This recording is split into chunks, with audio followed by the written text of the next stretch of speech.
The affiliate for today's episode is Find the Good, a clothing brand determined to spread love and awareness one awesome sweatshirt at a time.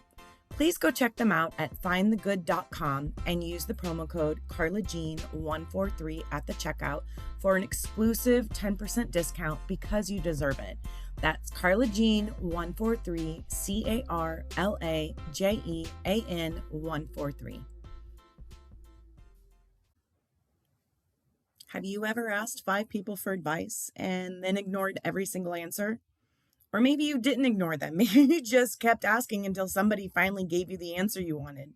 You know, the one person who said, honestly, I think you should do it. And suddenly you're like, see, I knew I was right. Or that's what I thought too.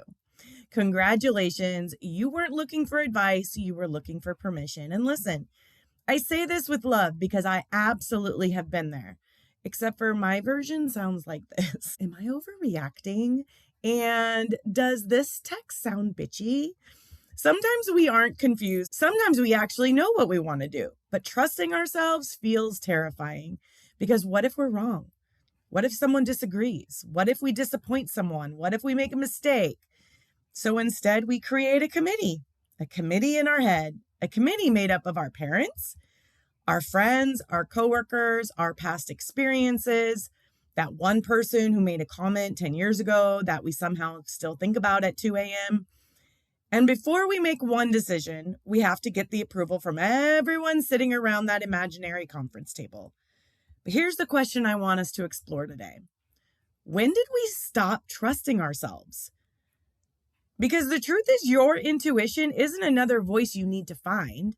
It's the one that's been patiently waiting for everyone else to stop talking.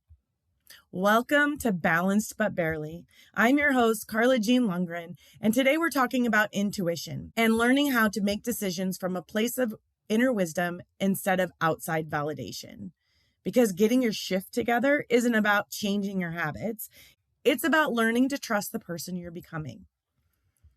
Before we dive into today's conversation, of course, I have to share my Balance But Barely moment for the week. So this week, I found myself in a situation where I noticed I was looking outside of myself for reassurance. I wanted someone else to tell me, yes, you're making the right decision, or yes, this is the right direction, or yes, you should trust yourself.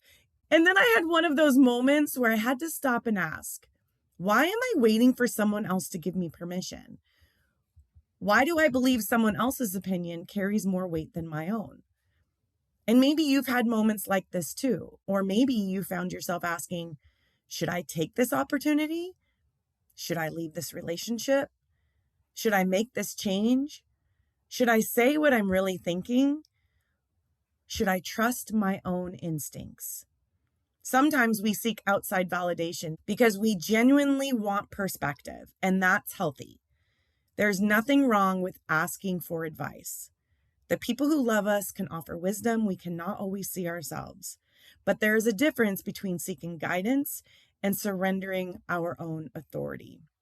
So as I was going through therapy a while ago, I had gotten to this point in my life where I could only see 2 options in every scenario. It was like very black and white, like very like, okay, it's either this or this. And it made me feel super stuck, which then made me feel angry, which then made me lash out and make bad choices. Anyways, I'm sure we've covered that already. So my therapist at that time gave me some really great advice. And she had said, you know, when you find yourself stuck between and you only see these 2 choices, reach out to your friends or people that you trust and say, here's the situation I'm dealing with.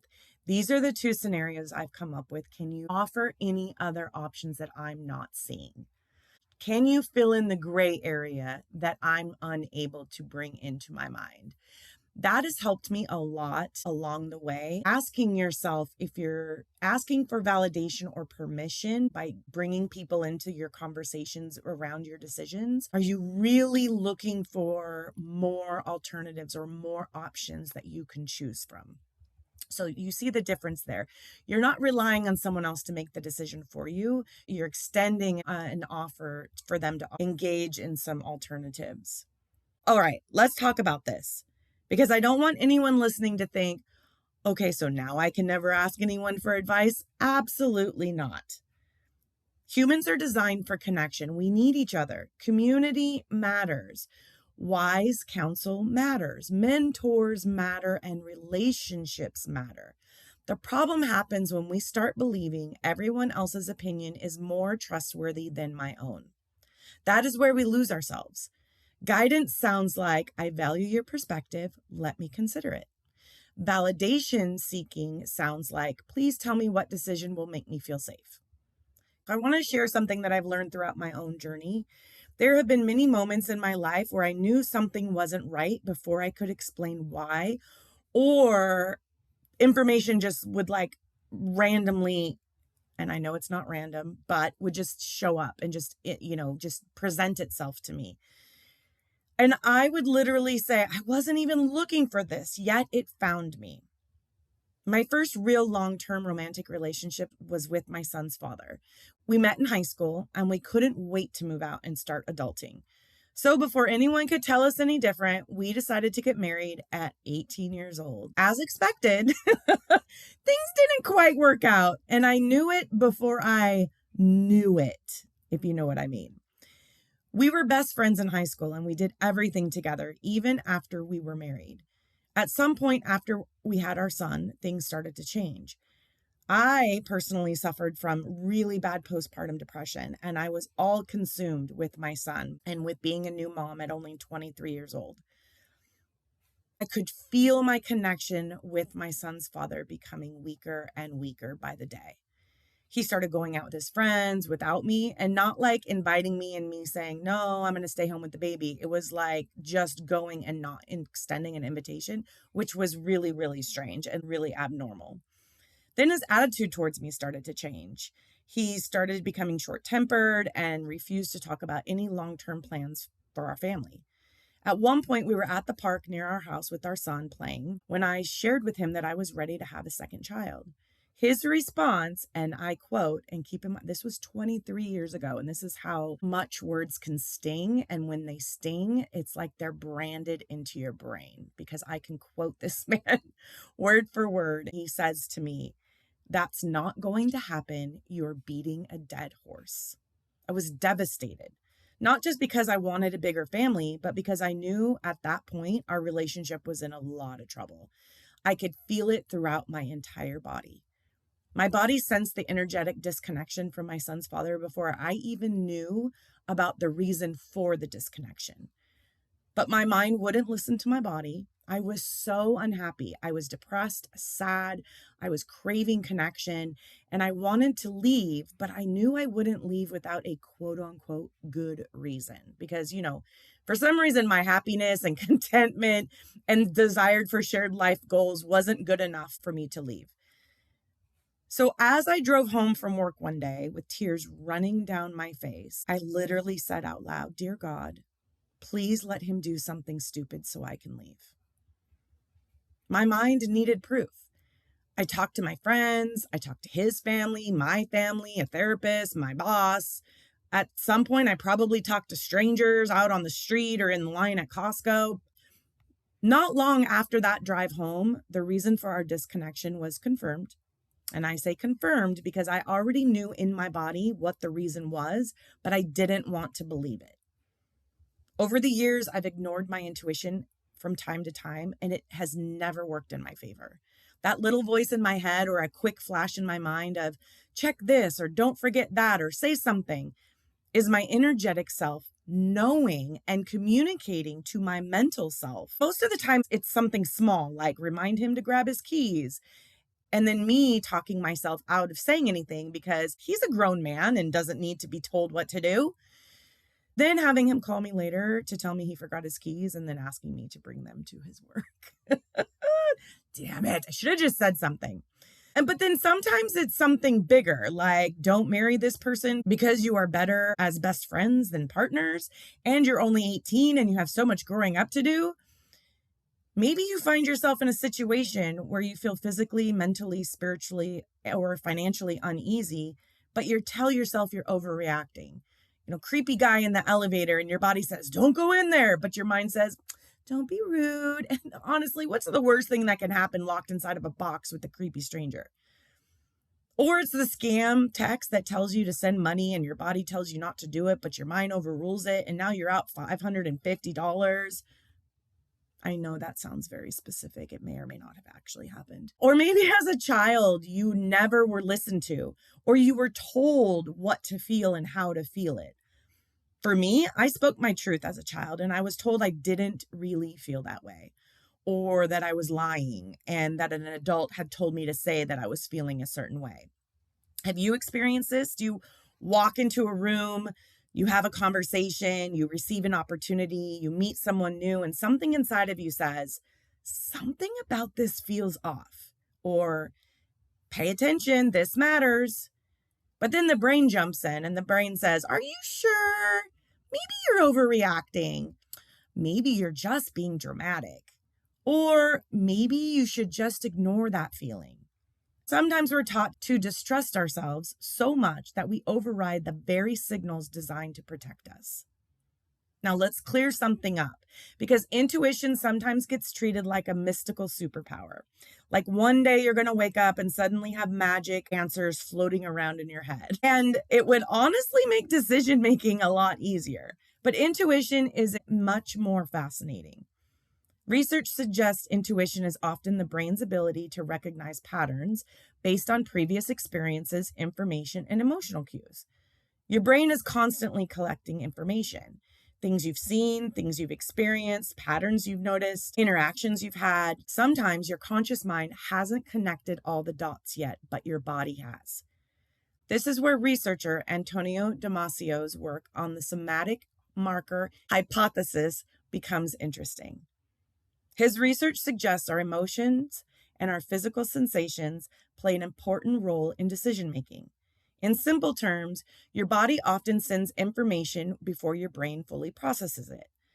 That feeling of my stomach dropped, my shoulders relaxed, I can't explain it, but something feels off, that doesn't mean every feeling is intuition, because anxiety can also create strong physical sensations. Trauma responses can influence how we interpret situations. This is why self-awareness matters. The goal isn't to blindly follow every feeling. The goal is to learn your own signals, to understand yourself, to create enough stillness that you could hear what is actually there. So today's first shift is simple. Before asking, what should I do? Try asking, what do I already know? Take a moment, pause, listen, because sometimes the answer isn't missing. Sometimes it's just buried under everyone else's opinions. So why do we do this? Why do we ask everyone else what they think? Why do we need 5 opinions before we make a decision? Why does someone else's confidence in us sometimes feel stronger than our own? The answer is actually very human, because we're all wired for belonging. For most of human history, being accepted by our community wasn't just emotionally important, it was survival. Being excluded from the group could literally mean danger. So our brains became incredibly skilled at paying attention to other people, their reactions, their moods, their approval, their disappointment. For many of us, that skill became very well developed, maybe too well developed. Some of us could win Olympic medals in reading the room, right? You know exactly when someone's mood changed. You can tell by the tone of their text message. You can hear a sigh from 3 rooms away. You know when someone is upset before they even know they're upset. And while that awareness can be a gift, there is a downside. Sometimes we become so focused on reading everyone else that we stop checking in with ourselves. This is where things get interesting, because intuition and people pleasing can be very similar. Both involve paying attention. Both can involve awareness. Both can involve trying to make the best decision. But there is one major difference. Intuition asks, what feels aligned with who I am? People pleasing asks, what will keep everyone else comfortable? Intuition creates peace. People pleasing creates temporary relief, and that relief can be incredibly addictive. Because when someone approves of your choice, we feel safe. But when our choices depend on everyone else's approval, we hand other people the steering wheel of our own life. One of the most important psychological concepts connected to self-trust is self-efficacy. Psychologist Albert Bandura studied self-efficacy, the belief that we are capable of influencing our own lives and handling challenges. Here's the part I love. Confidence does not come before action. Confidence comes because of action. We often wait until we feel confident before we try something, but that's not usually how confidence works. Confidence is built through evidence. Evidence that says, I can handle that, I survived that, I figured that out, I made a mistake and recovered. Every time you listen to yourself and follow through, you build trust with yourself. This reminds me of when I go hiking. Often my friends will ask me if I want to go on a hike, and I'm like, sure, of course. I ask 0 questions. I don't ask, like, what's the elevation gain? Meaning, how freaking steep is this mountain you want me to climb? What's the terrain like? How long is the drive to get there? How long is the trail? All the questions. What's the weather going to be like?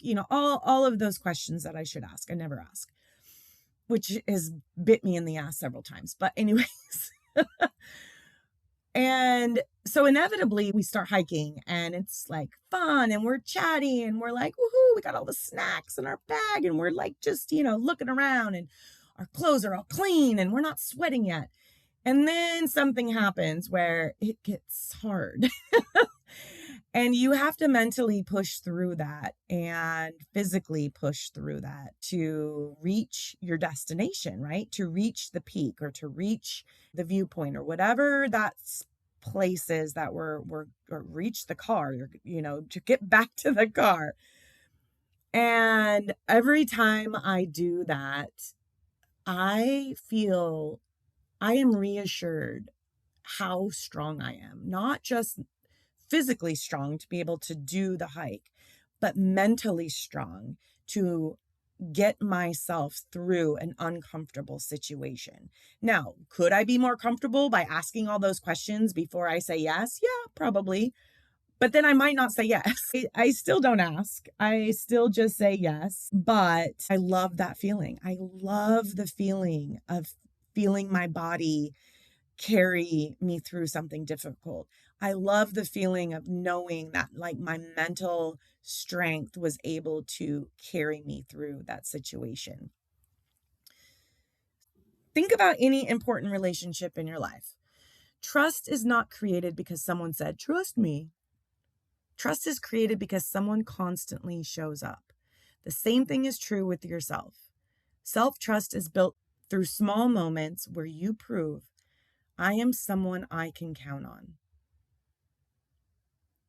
Since I started the episode with some ex-husband talk already, let's move on to ex-husband number 2. We'll just keep it all in the same episode. There was a time when I was making decisions based more on what I thought I was supposed to do rather than what I actually felt was right for me. This one feels more like I should have known better, but given context, you'll see how easily other people's opinions feel safer than listening to your own intuition. I was engaged to hubby number 2 only 4 months after we started dating. 1 month after that, he fell 30 feet in a Las Vegas canyon while we were hiking with our young kids. To say he was badly hurt is an understatement. He landed headfirst on a bed of rocks below us. After securing the kids in a safe spot, I crawled down to him and I had to perform CPR on him twice while we were waiting for medical assistance. He then coded 3 more times in the helicopter before they could transport him to the hospital. He wasn't expected to live through the night, and his family flew to Vegas basically to say their goodbyes. We spent 56 days in the ICU fighting for his survival. Once he was strong enough, we were transported to Palo Alto for an additional 4 months of inpatient care and therapy. He had to learn to walk, talk, and eat again. I never left his side. I was there experiencing every single moment, from watching him fall off the cliff to finally saying my name and walking around the block with me. I gave up my job, my house, 6 months with my son, and my life back home to be by his side. Oh, and I forgot to mention that I also kept a daily blog online to keep everyone updated on his status. Think about all of those things that I just said that I did. And if you are wondering if I was completely invisible through this trauma, the answer is yes. That is an upcoming episode. So when we were finally able to go home, we were still unmarried, but we did move into the house he bought for us in Arizona. Due to his faith and the faith of his friends and family, it was conveyed very strongly to me that we either needed to be married to live together or sleep in separate rooms. And this seems so ridiculous to me now that I am having a hard time not rolling my eyes when I say this, and I'm not belittling anyone's faith. Just given the context of the situation that we were in, it was not a one-size-fits-all answer. So here I'm left thinking, my unconditional love and sacrifice to a man I had dated for only 4 months and engaged for only 1 month was irrelevant when it came to the logistics of how we lived or where we slept. That is a rhetorical question and definitely laced with sarcasm, in case you didn't catch it. And what does a people-pleasing, broken, desperate for someone to love and protect her do? Well, marry him after only being home for a month from the hospital, of course. The night before we were set to exchange vows in a small ceremony in our backyard, I cried and I told him, I do not want to get married. I wanted to be with him. I just didn't feel it was right for us to be married at that time. And then I politely sat there and listened to all the reasons why I should marry him at that time. The biggest one is I couldn't be the girl who leaves the guy with a traumatic brain injury, could I? From the outside, it probably looked like I was in control of what I was doing, but I was in a complete fog. My injuries from the hiking accident weren't visible from the outside. It would be years and several therapists later before I would be diagnosed with severe PTSD. I felt in my body the decision to get married was not a right one, but I wasn't healed enough to listen to those feelings. And everyone seemed so happy and so excited for us, like we were some sort of miracle couple that was going to be featured on the Oprah show. So my question is, have you ever experienced that where everyone around you says, that makes sense, that's the right choice, that's what I would do, but something inside of you feels unsettled? And then you question yourself because you think, if everyone else thinks this is right, why doesn't it feel right to me? That moment taught me something important. A decision can look good on paper and still not be aligned with who you are. Okay, let's talk about one of my favorite examples of self-trust, The Wizard of Oz, my favorite movie. Dorothy spends the entire story searching for someone who can help her get home. She follows the yellow brick road, she meets the Scarecrow, the Tin Man, the Cowardly Lion, and eventually she finds the wizard. The wizard who is supposed to have all the answers. The person who is supposed to know what she needs. The person who is supposed to tell her how to get where she wants to go. And then, ... she discovers the truth. The wizard didn't have the answer, Dorothy did. She had the ability all along. And isn't that what we do? We search for our own personal wizard. Man, that would be cool if I had my own wizard. All right, sorry, squirrel. We look for someone else to tell us, you're ready, you're capable, you're making the right decision, you can trust yourself. But sometimes the person we've been waiting for is us. Some of the best advice I've ever gotten was from an old boss when I was a banker, and he said to me, never put your power in someone else's pocket. Power gives you choices, opportunities, and a voice. Think about this. How many times have you handed someone else the ruby slippers to your life? We give someone else the power to decide whether our dreams are realistic, whether our goals are worth pursuing, whether our feelings are valid, whether our choices make sense. And sometimes we forget we are the ones who have to walk our own path. Nobody else lives inside of our consequences. Nobody else experiences our joy. Nobody carries our regrets. That decision belongs to us. Now let's talk about Elle Woods in the movie Legally Blonde. This is one of my go-to comfort movies. I love it with the capital L because let's be real, Elle Woods is the queen of self-trust. At the beginning of Legally Blonde, almost everyone has an opinion of who Elle is. She's too blonde, too feminine, too bubbly. She's not serious enough. People decide what she's capable of before she ever gets a chance to prove it. But Elle's biggest transformation isn't becoming smarter. She was always smart. It isn't becoming worthy. She was always worthy. The transformation is that she stops allowing other people's opinions to define her potential. I need to say that again. She stops allowing other people's opinions to define her potential. She doesn't become someone else. She becomes more herself. And that is such an important lesson because sometimes we think growth means changing who we are, but growth means finally trusting who we already are. This week, I invite you to try the 3 voices exercise. Before making a decision, try this. Find a quiet place, take a few slow breaths, place one hand on your chest and one hand on your belly, and ask yourself these 3 questions. What does my fear say? Fear often sounds like, what if?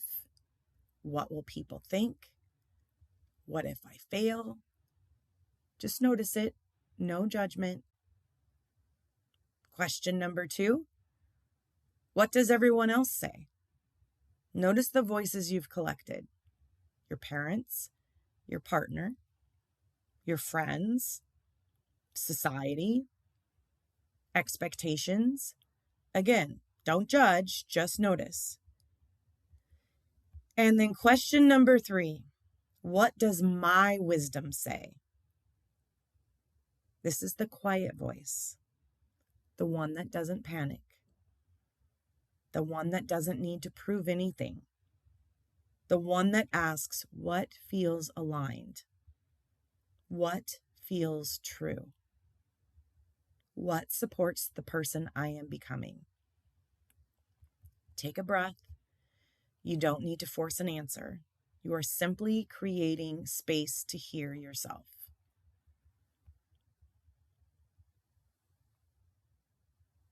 I've offered this tool before, but it's worth revisiting, and it's definitely applicable to this topic. When our nervous systems are activated, it becomes much harder to access intuition. Our brains shift into protection mode. So before an important decision, try orienting yourself. Look around your environment and slowly notice 5 things that you can see, 4 things you can feel, 3 things you can hear, 2 things you can smell, and 1 thing that you can taste. And then remind yourself, I am here, I am safe, I have time to choose. Because urgency and intuition are not the same thing. I want to talk about something that comes up a lot when people start working on trusting themselves. And that is, but how do I know if it's my intuition or if it's just fear? This is such an important question because sometimes we hear people say, just trust your gut. This is a fun fact. The energy center in our bodies that is responsible for your sense of self, your sense of confidence, and your sense of self-worth is housed in your solar plexus, which is near your diaphragm, under the ribs, right by your gut. So riddle me this, Batman. Do you think it's a coincidence that we use the phrase trust your gut when we talk about trusting yourself? I don't think so. Let's break this down. Fear usually feels urgent. Fear says, make a decision right now. Don't mess this up.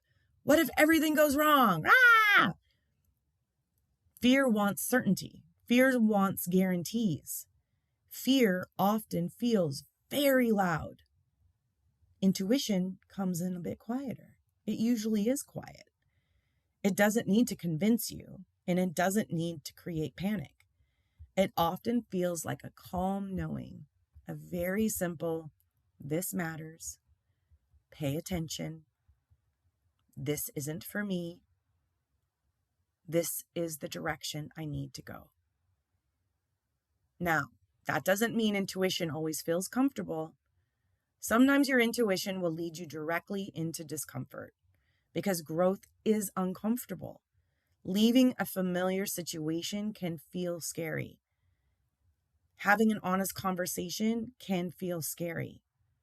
Starting something new can feel scary. The question isn't, does this feel scary? The question is, does this feel scary because it's wrong or because it's new?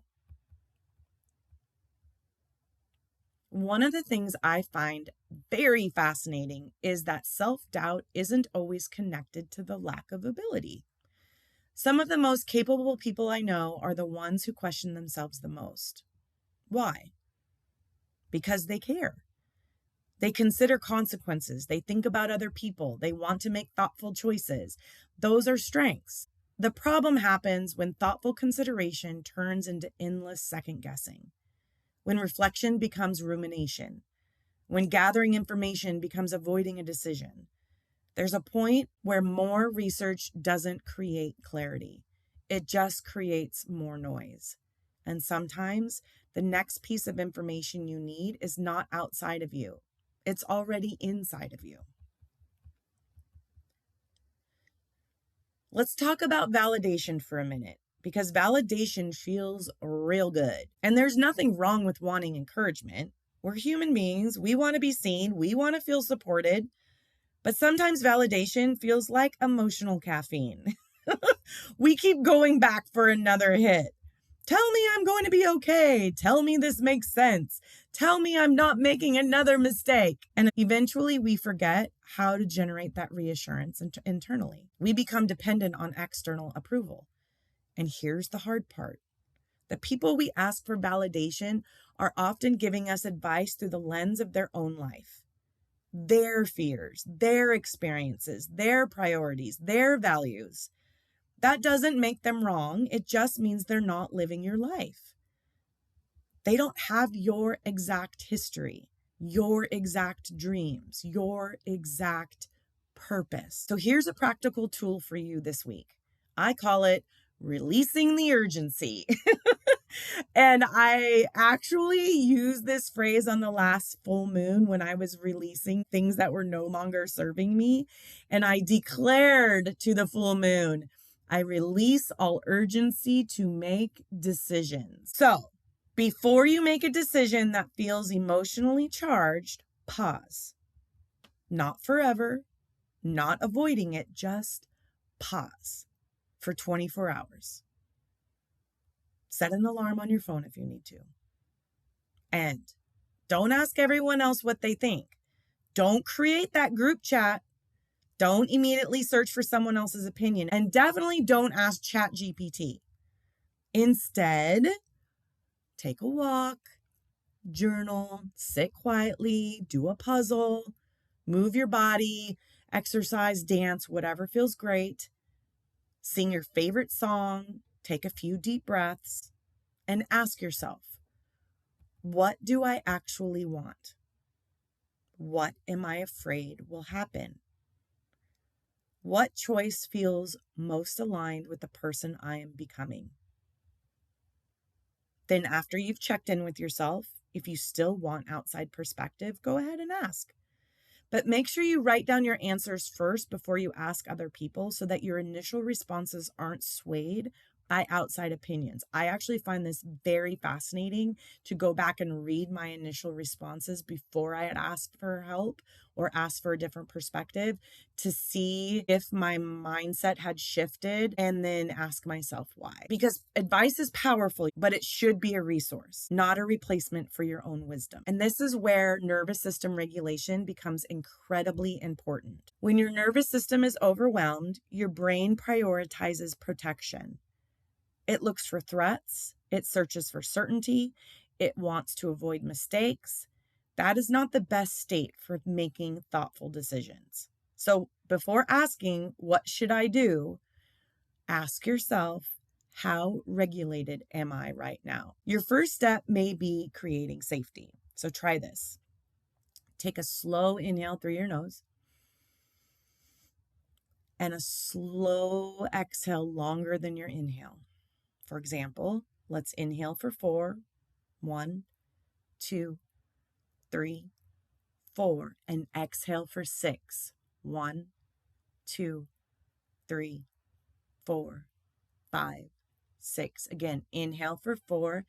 1, 2, 3, 4. Exhale for 6. 1, 2, 3, 4. Last time, inhale for 4. 1, 2, 3, 4. Exhale for 6. 1, 2, 3, 4. A longer exhale sends the message to your nervous system, we are safe enough to slow down. And when your body feels safer, your inner wisdom becomes easier to access.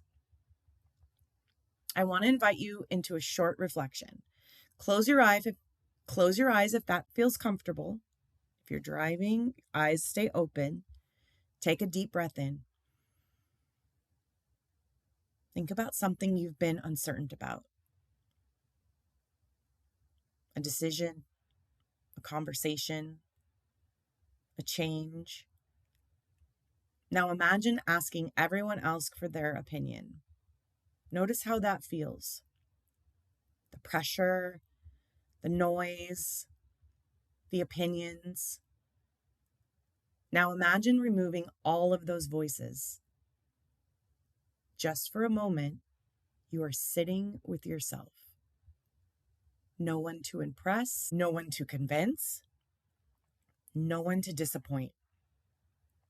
Ask yourself, what do I know?